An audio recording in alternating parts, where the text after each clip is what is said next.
다시 한번 인사하시죠. 앞뒤 좌우 바라보시면서 사랑하고 축복합니다. 매번 하는 얘기지만 매번 사랑하고 축복합니다라고 얘기하지만 뭐 계속해도 괜찮은 것 같아요. 뭐 나 축복하는 말인데 사랑한다는 건데 뭐 평생에 한 번만 하고 말 건 아니잖아요. 매번 해도 괜찮은 말인 것 같습니다. 우리 말씀을 같이 나눠볼게요. 제목을 한번 같이 읽어볼까요? 나를 포기할 때 하나님의 일이 시작됩니다.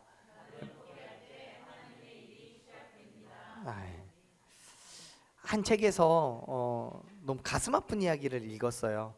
물론 그 책은 최근에 나온 책이지만 안에 그 이야기는 되게 예전의 이야기예요.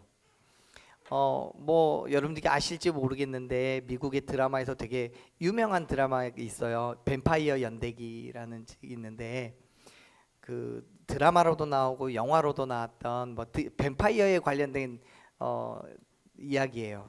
책인데 그 책을 쓴 유명한 작가가 있어요. 앤 라이스라는 작가인데 이 작가가 그렇게 말을 했대요. 현재 나는, 지금의 나는 그리스도인 되기를 그만두었다. 지금도 여전히 그리스도께는 헌신하고 있지만 크리스천이나 기독교의 일부가 되는 것에는 더 이상 관심이 없다. 내가 다툼과 논쟁을 좋아하고 서로 적대적이어서 욕을 먹어 마땅한 이 집단에 속하는 것은 불가능하다고 판단했다라고 얘기했대요. 그 이야기를 어떤 책에서 인용한 어떤 책에서 봤을 때 되게 충격적이었어요. 뭐 이분이 유명하신 분이 그런 말을 해서가 아니라 그분이 믿음이 없는 건 아니에요. 하나님도 믿고요. 신앙생활도 꽤 오래 했대요. 교회를 매우 오래 다녔나 봐요.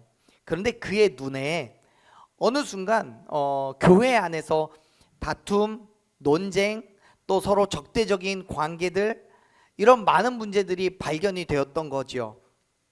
그래서 이분의 표현으로 말하면 욕을 먹어도 마땅한 집단이라고 표현할 만큼 교회를 통해서 상처를 많이 받았던 모양이에요. 그런데 여러분, 교회 안에서 그러한 일들이 심심치 않게 일어나고 있다는 건 우리 모두 다 알고 있습니다. 근데 왜 그럴까요? 왜 그런 일들이 일어날까요? 왜 교회 안에서 다툼이 있고 논쟁이 있고 서로 적대감을 드러내는 일들이 왜 생겨날까요?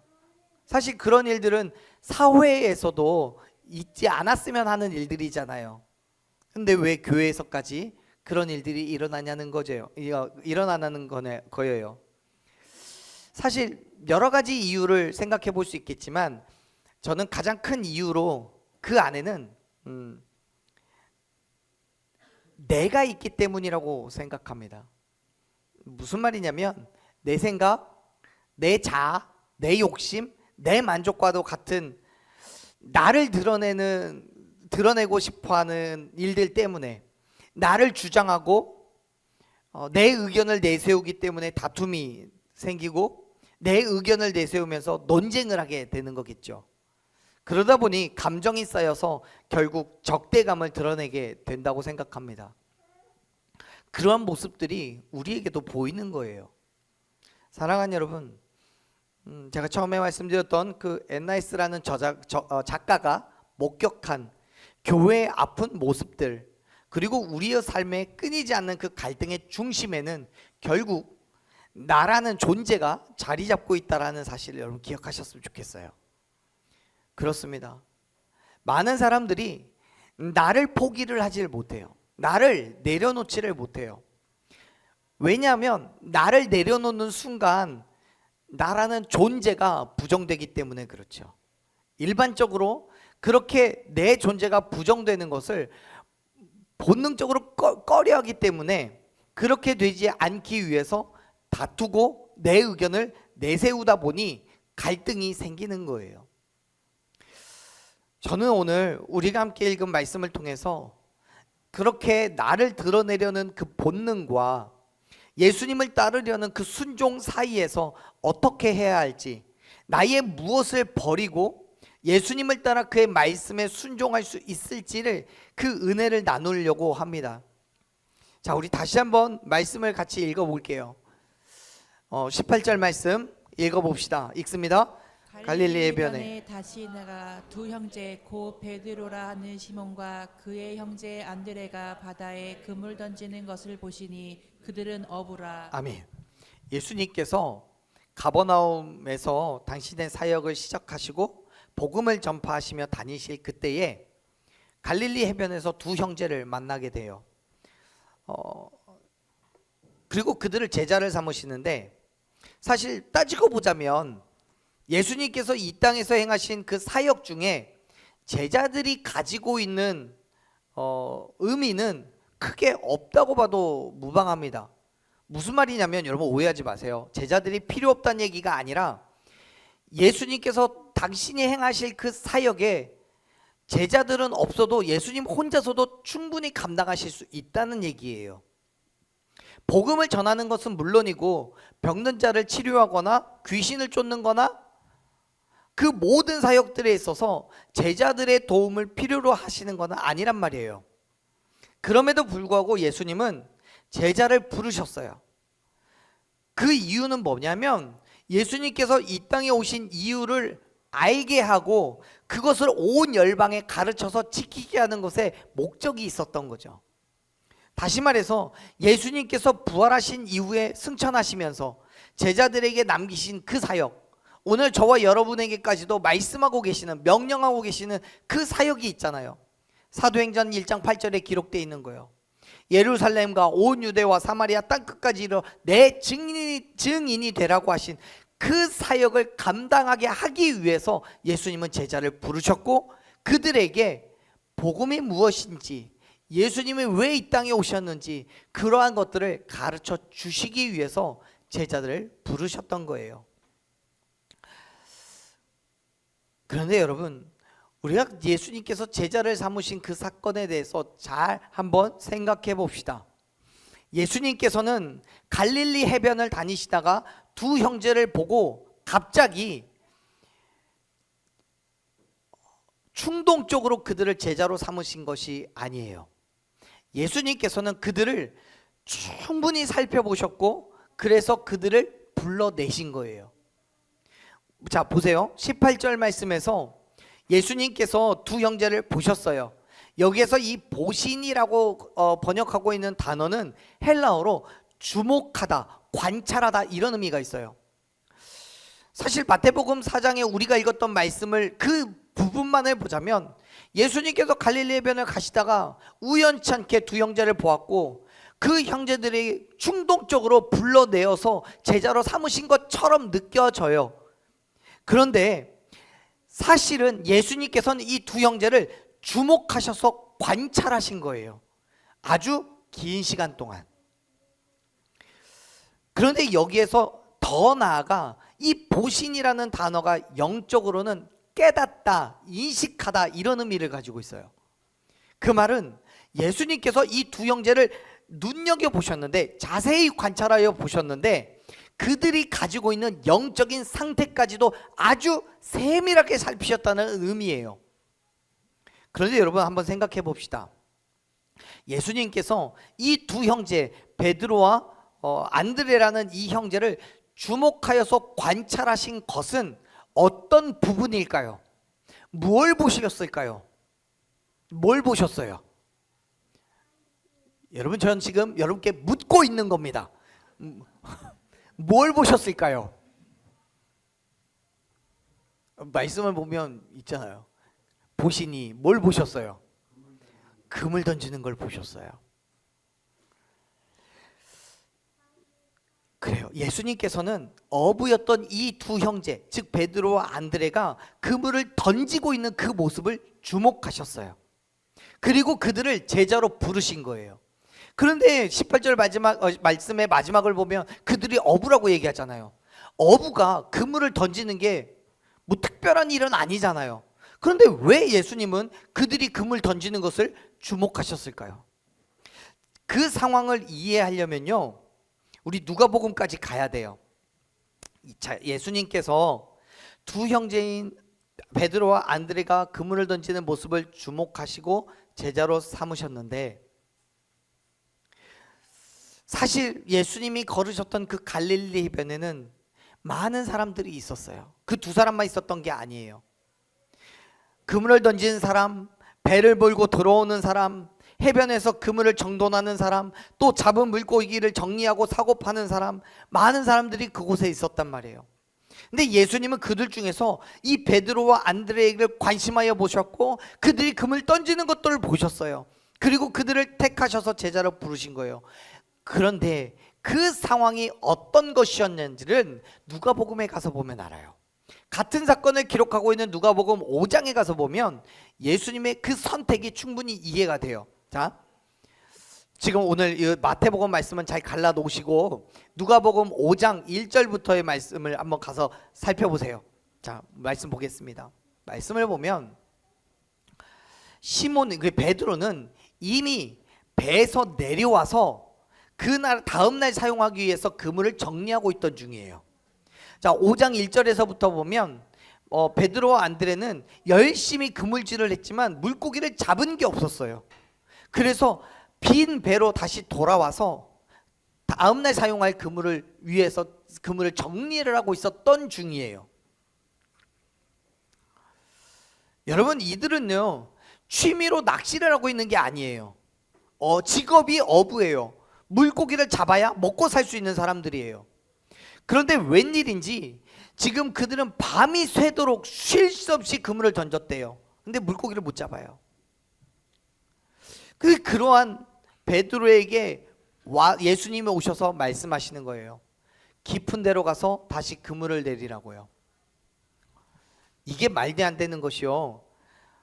그 시간은 이미 해가 뜬 시간이에요. 우리 5장 1절부터 이야기 보시면 아시겠지만 밤이 새도록 그물을 내렸단 말이에요. 당시에 물고기는요 밤에 잡았어요. 밤이 새도록 그물질을 했어요. 근데 못 잡았어요.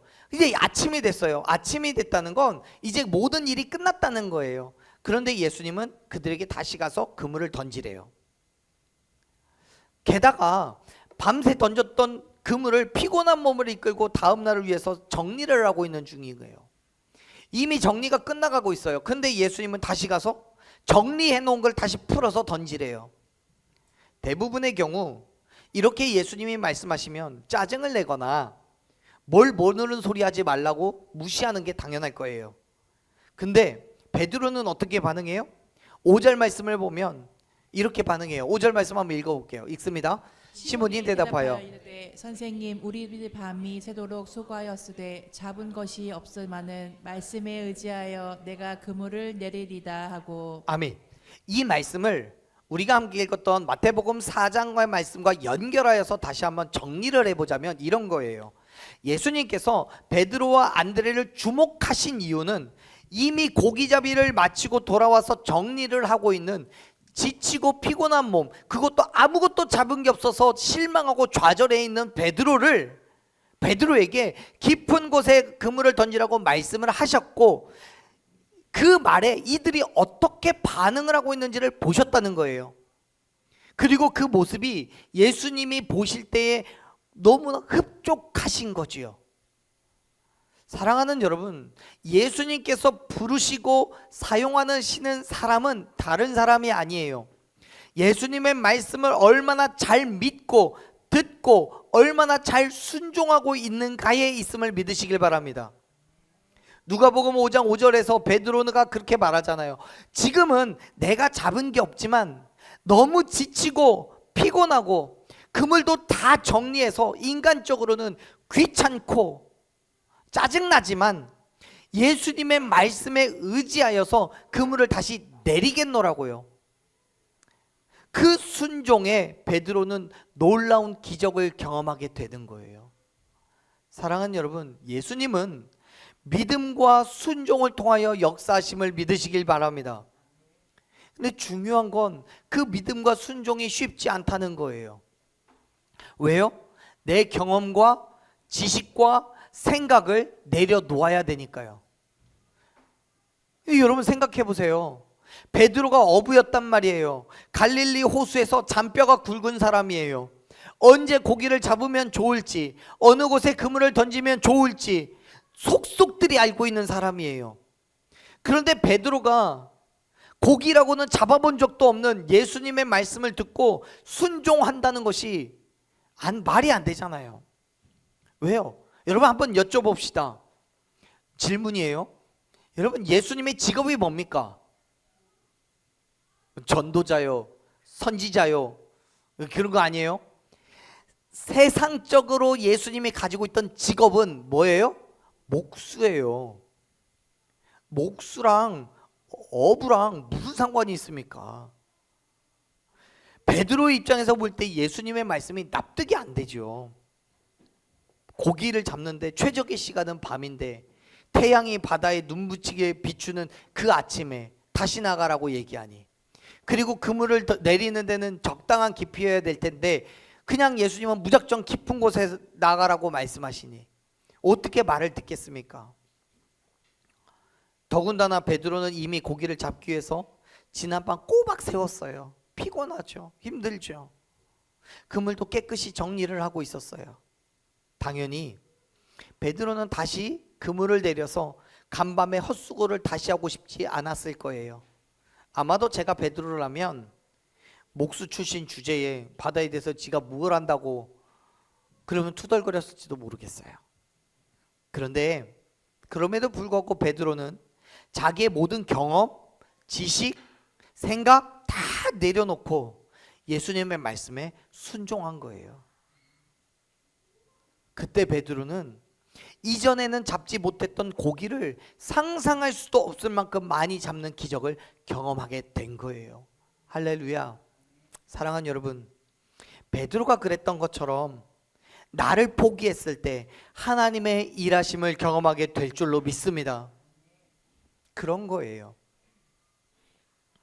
바울도요, 갈라디아서 2장 20절에서 동일한 이야기를 합니다. 2장 20절 말씀 같이 읽어볼까요? 내가 그리스도와 함께 십자가에 못 박혔나니 그런즉 이제는 내가 사는 것이 아니요 오직 내 안에 그리스도께서 사시는 것이라. 이제 내가 육체 가운데 사는 것은 나를 사랑하사 나를 위하여 자기 자신을 버리신 하나님의 아들을 믿는 믿음 안에서 사는 것이라. 아멘. 십자가 위에서 내가 죽고 이젠 내 안에 그리스도께서 사실 때, 그때부터 내가 하는 것이 아니에요. 그때부터는 내 안에 살아계신 그리스도께서 모든 일을 행하시는 겁니다. 할렐루야. 내 안에 계신 그리스도께서 내가 할 수 없는 모든 일들을 행하시는데 그 일이 어떻게 기적이 아닐 수 있겠습니까? 사랑하는 여러분, 나를 내려놓으시기를 바랍니다. 나를 포기하세요. 나를 십자가에 못 박고 내 안에 오직 그리스도만 사시기를 결단하시기를 바랍니다. 그때 하나님의 역사심을 경험하는 저와 여러분이 되기를 간절히 축원합니다. 예수님께서는 당신의 말씀에 순종하여서 엄청난 고기를 건진 베드로와 안드레를 제자로 부르셨어요. 그리고 이렇게 말씀을 하시죠. 우리가 읽었던 마태복음 4장 19절 말씀 읽어봅시다. 말씀하시되 따오라 내가 너희를 사람을 낚는 어부가 되게 하리라 하시니. 아멘. 여러분, 예수님은 베드로와 안드레에게 말씀하셨어요. 나를 따라오라고요. 사람을 낚는 어부가 되게 하시겠다라고요. 예수님은 아주 단호한 어조로 명령을 하셨습니다. 여러분, 예수님께서는 자신의 일에 최선을 다하고 있는 베드로와 안드레를 향해서 내게 오라고 명령하셨어요. 이거는 권유나 제안이 아니에요. 반드시 따라가야 하는 단호한 명령이었습니다. 그거는 당시에 흔히 볼 수 있었던 모습과는 완전히 달라요. 무슨 말이냐면 당시에는 제자들이 스승인 랍비를 찾아가서 나를 제자로 삼아달라고 요청을 해야 했습니다. 스승은 자기의 일에 실패한 사람이 아니라 최선을 다하는 사람을 불러서 자기의 제자로 삼았습니다. 그런데 예수님은 제자로 삼을 사람을 먼저 찾아갔어요. 그리고 부르셨어요. 그리고 그가 고기 잡기에 실패하여서 좌절하고 낭망하고 있던 그 사람을 찾아가셨어요. 예수님께서는 그들을 향해 서슴없이 나를 따라오라고 명령하셨죠. 왜요? 그들이 예수님의 말씀에 절대적인 순종을 했기 때문에요. 자신의 경험이나 지식이나 이런 모든 것들을 다 내려놓고 말도 되지 않는 예수님의 말씀에 순종했기 때문에 예수님은 그들을 제자로 불러주신 거예요. 사랑하는 여러분, 저와 여러분 또한 동일하게 예수님의 제자로서 살아가기 위해서 필요한 조건은 아주 단순합니다. 나를 내려놓는 거예요. 나를 포기하는 거예요. 내 지식과 경험, 생각, 나의 자랑과 만족과 유익 다 내려놓고 오직 하나님만 믿고 그 말씀에 순종하는 것이 그리스도인 하나님의 거룩한 제자임을 믿으시길 바랍니다. 내가 계획하고 내가 주관하여서 끌고 가는 내 삶이 아니라 나를 포기하고 예수 그리스도의 믿음으로 말씀에 순종하여 살아가는 삶이 바로 우리가 살아내야 될 그리스도인의 삶인 거예요. 지금 예수님께서 베드로와 안드레에게 나를 따라오라고 명령하시는 건 이런 거예요. 지금까지는 너희가 너희들의 생각과 뜻에 따라서 계획을 세우고 너희의 인생의 길을 결정했지만 이제부터는 내가 너희의 모든 것을 책임질 테니까 너희의 생각, 뜻, 지식, 경험 다 내려놓고 믿음으로 나만 따라와라. 아멘. 베드로는 그 말씀에 순종해서 깊은 바다로 나가 그물을 던진 거예요. 그리고 기적을 경험했습니다. 물론 그 삶에 오히려 더 많은 유혹과 시험이 있어요. 당연하죠. 이미 여러 번 말씀드렸지만 바울이 갈라디아서 5장 17절에서 말씀하는 것이 무엇입니까? 세상은 성령이 하는 일을 거스르고 또 성령은 세상을 거스른다라고 말합니다. 그러나 믿음으로 세상을 포기하고 육체의 욕심을 내려놓고 예수님을 따라가면 반드시 기적을 경험하게 될 것입니다. 하나님의 일하심을 보게 될 것입니다. 할렐루야. 보세요. 예수님께서 베드로 안드레에게 내가 너희를 사람 낚는 어부가 되게 하셨다고 말씀하셨잖아요. 여기에서 되게 하리라라는 이 단어는요 능동형으로 기록되어 있어요. 무슨 말이냐면 베드로와 안드레가 예수님을 따라갈 때 그들 스스로 사람을 낚는 어부가 된 게 아니에요. 될지도 모른다라고 말하는 것도 아니에요. 예수님께서 그들에게 역사하셔서 사람을 낚는 어부로 만들어 주신 거예요. 다시 말해서 베드로와 안드레가 사람을 낚는 어부가 된 거는 그들의 노력이나 어떤 우연의 결과가 아니라 하나님의 주권적인 섭리와 역사심을 통해서 되어진 일이라는 거예요. 사랑하는 여러분, 사람을 낚는 어부, 즉 하나님의 사명을 감당하는 그 일은 내 힘과 능력으로 되는 게 아닙니다. 내 지식과 경험으로 되는 게 아닙니다. 아무리 노력하고 힘을 내봐도 하나님의 역사하심이 아니면 되지 않아요. 반대로 말하면 하나님의 일은 하나님의 주권적인 섭리와 절대적인 능력으로만 감당할 수 있다는 거예요. 믿으시기 바랍니다. 바울은 고린도전서 1장 25절에서 분명하게 선포합니다. 하나님의 어리석음이 사람보다 지혜롭고 하나님의 약하심이 사람보다는 강하다고요.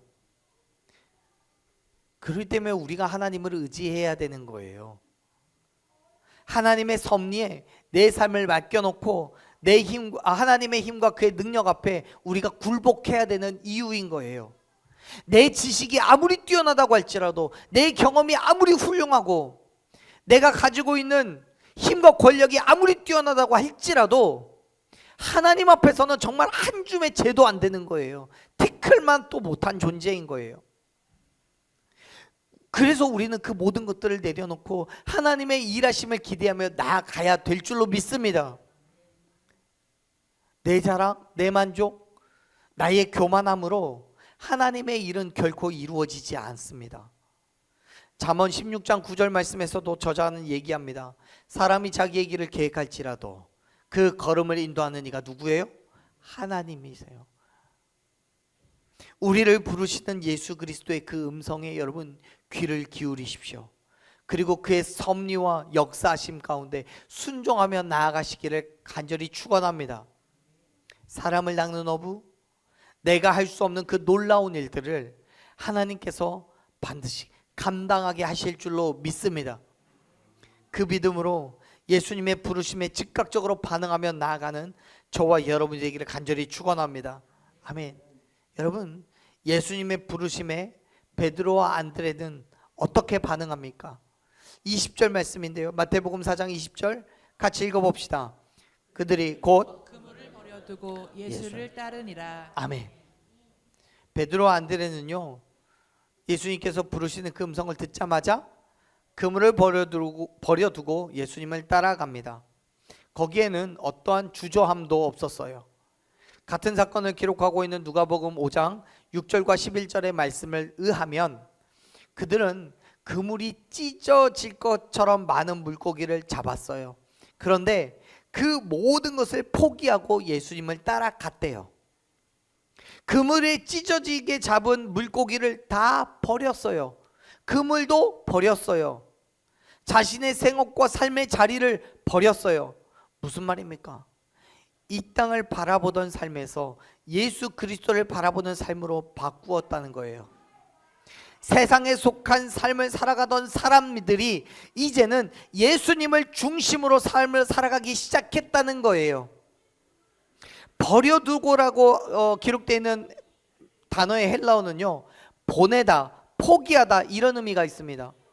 그것은 그물에 대한 소유권, 내가 잡은 그 모든 물고기에 대한 소유권, 내 배에 대한 소유권, 그 모든 것들을 포기하고 그것으로부터 등을 돌렸다는 거예요. 더 이상 돌아보지 않겠다는 거예요. 사랑하는 여러분, 진정한 의미에서의 그리스도인은 세상에 속한 삶을 부정하고 포기하는 것에서부터 시작하는 겁니다. 물론 우리의 삶이 여전히 세상에 속해 있기 때문에 세상의 물질도 필요하고 세상의 것들 필요합니다. 하지만 여러분, 우리의 가치관과 삶의 방식이 세상의 것들과 같아서는 안 되는 거예요.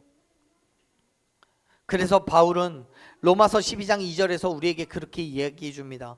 이 세대를 본받지 말라고요. 마음을 새롭게 함으로써 변화를 받으라고 말해요. 이 땅의 것을 탐내지 말고 세상의 가치를 따라가지 말라고요. 하나님의 백성, 그리스도인 된 삶은 하나님의 가치관으로 하나님의 뜻을 이루어가는 믿음의 삶이라고 말하는 거예요. 여러분, 성경 어디를 뒤져봐도요, 베드로와 안드레가 그 어마어마한 물고기를 포기하고 그물과 배를 포기하고 예수님을 따랐다고 해서 정말 쫄쫄이 굶으며 정말 찌질하고 더럽고 추한 삶을 살았다는 기록은 단 한 군데도 나오지 않아요.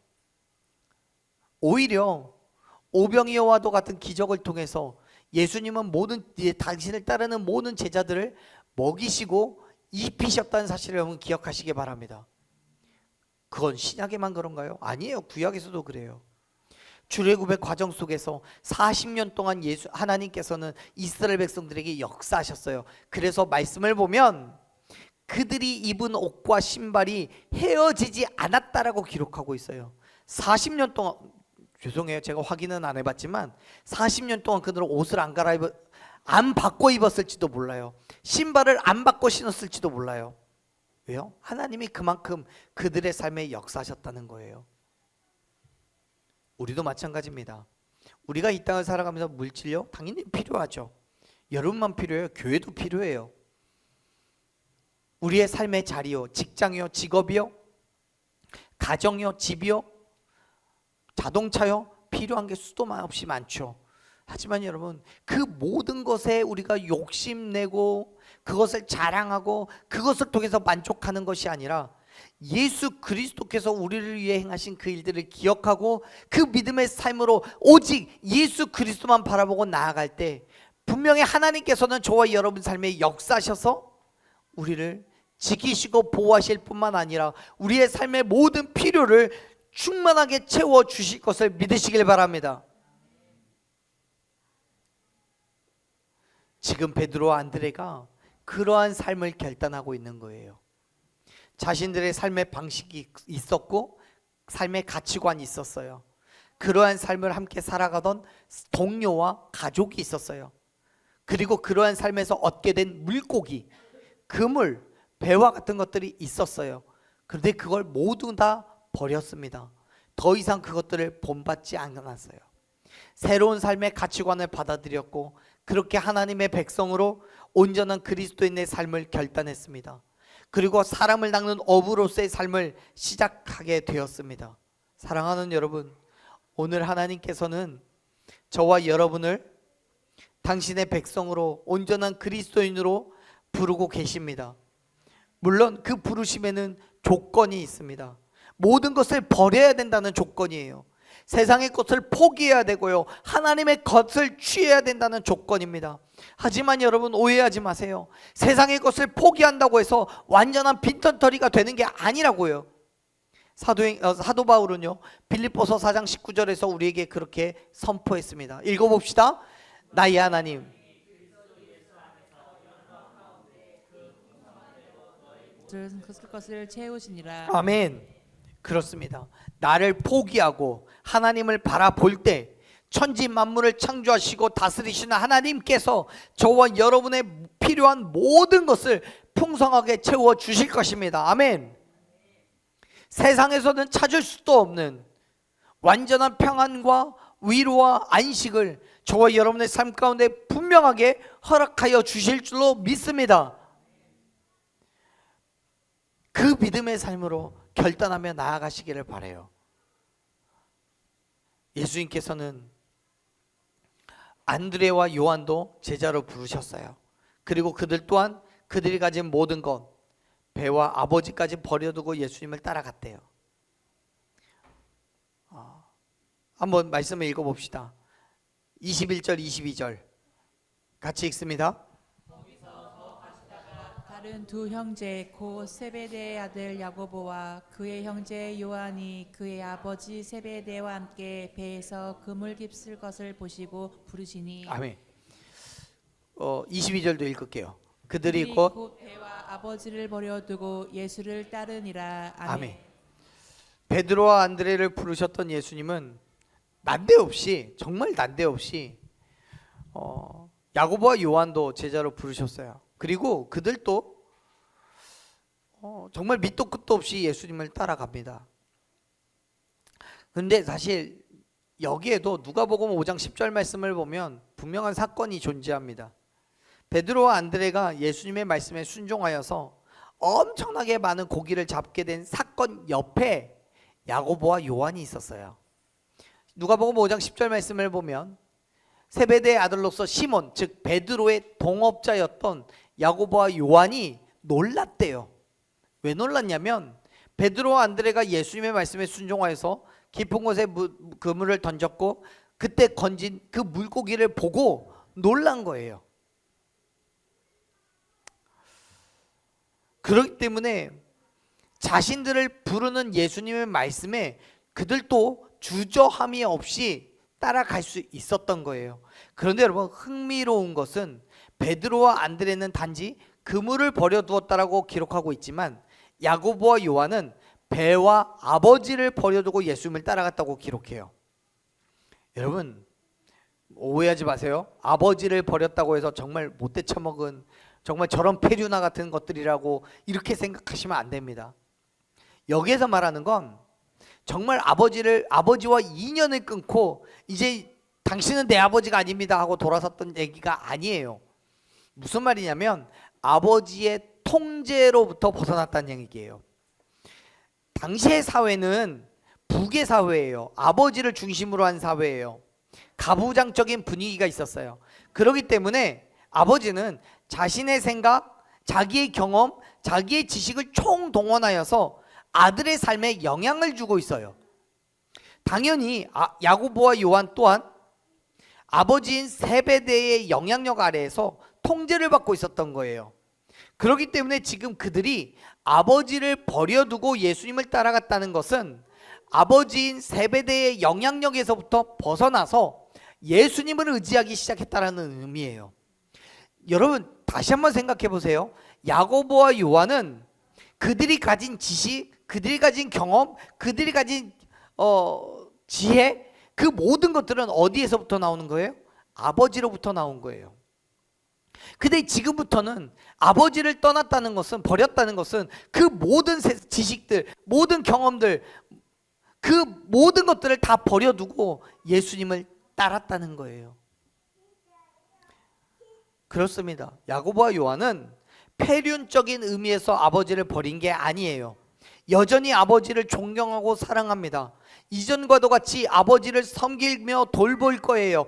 그러나 이전에는 아버지의 말씀에 순종하고 아버지의 계획을 따랐고 아버지의 지식을, 아버지의 경험을 의지했다고 한다면, 이제는 예수 그리스도의 말씀에 순종하고 예수 그리스도의 계획을 따르는 그 삶을 결단했다는 얘기예요.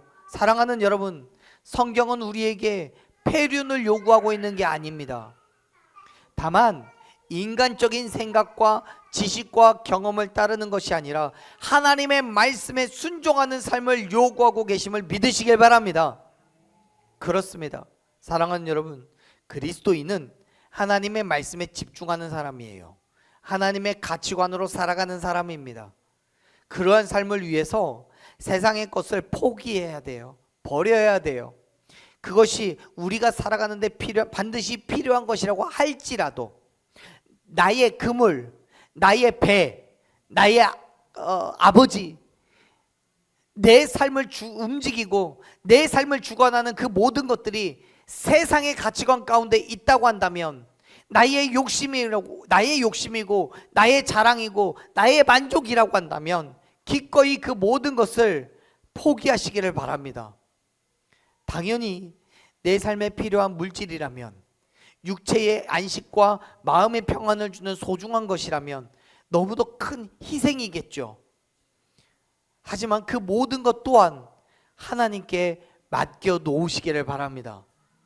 신뢰와 믿음으로 하나님께서 행하실 일을 기대함으로 내 욕심과 만족과 내 지식과 경험을 다 내려놓으세요.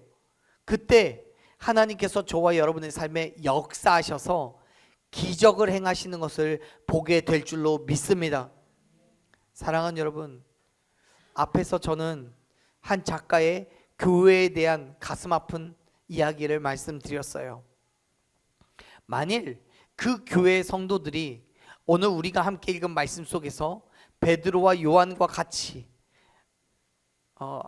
안드레 같이, 야고보 같이 모든 것을 내려놓을 만한 믿음이 있었다면, 그렇게 교회에 대해 욕을 먹어 마땅한 집단이라고까지 말하지는 않았을 거예요.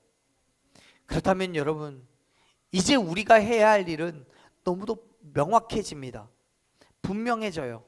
나의 인간적인 모습을 다 내려놓고 온전히 예수 그리스도를 본받는 그 믿음의 삶으로 나아가시기를 간절히 축복합니다. 여전히 많은 것들이 부족하고 연약하지만 그런 믿음의 결단으로 한 걸음 한 걸음 걸어갈 때 저와 여러분의 삶을 통하여 이 땅에 예수 그리스도의 복음을 증거하고 그 복음의 열매가 맺히는 기적을 경험하게 될 것입니다. 그렇기 때문에 사랑하는 여러분, 이제 모든 인간적인 생각과 자랑과 유익을 다 내려놓고 하나님의 말씀에 순종하며 나아가시기를 바랍니다. 삶의 모든 자리에서 겸손하게 하나님만 증거함으로 하나님의 기적을 경험하는 저와 여러분이 되기를 간절히 축원합니다. 아멘. 우리 시간 함께 찬양하고 기도로 결단하며 나아갑시다. 사랑하는 여러분, 베드로가 주님의 부르심에 받았던 그 아침, 그의 그물은 비어 있었어요. 밤새 노력했지만 아무것도 잡지 못한 실패와 좌절, 그 자리였어요. 지치고 허탈한 그에게 예수님이 찾아오신 겁니다. 예수님은 우리가 완벽해졌을 때 부르시는 분이 아니에요. 내 자아가 깨지고 내 그물이 비어버린 그 순간 예수님은 우리를 불러주시고 우리를 만나 주실 줄로 믿으시길 바랍니다. 너의 경험, 너의 자랑, 너의 지식과 경험 다 내려놓고 나를 바라봐, 나를 따라와, 그렇게 우리를 불러주시는 거예요. 그 부르심에 베드로와 안드레가 그리고 야고보와 요한이 자신들의 배와 그물을 또 아버지를 버려두고 예수님을 따랐던 것처럼 단순히 생업을 포기한 것이 아니라 자신의 주도권을 포기한 것처럼, 여러분, 우리의 그물, 우리의 배, 우리의 아버지를 내려두고 하나님의 말씀을 쫓아 살아가기를 간절히 축복합니다. 그때 하나님께서 저와 여러분의 삶에 역사하셔서 기적을 행하실 줄로 믿습니다. 사랑하는 여러분, 그 자리가 때로는 내가 원하지 않는 깊은 곳으로 나를 이끄실 수도 있어요. 다 씻어놓은 그물을 다시 던지라고 이해할 수 없는 말을 하실 수도 있어요. 하지만 여러분, 그 말씀을 순종할 때 하나님께서는 저와 여러분 삶에 역사하실 것입니다. 말도 되지 않는 기적을 행하실 줄로 믿습니다. 그렇기 때문에 사랑하는 여러분, 지금 나의 모습이 연약하고 아무것도 가진 것 없이 부족해 보이십니까? 괜찮아요. 오히려 나를 내려놓고 하나님 손에 나를 맡겨드릴 때 하나님께서는 저와 여러분의 인생에 기적을 행하실 줄로 믿습니다. 우리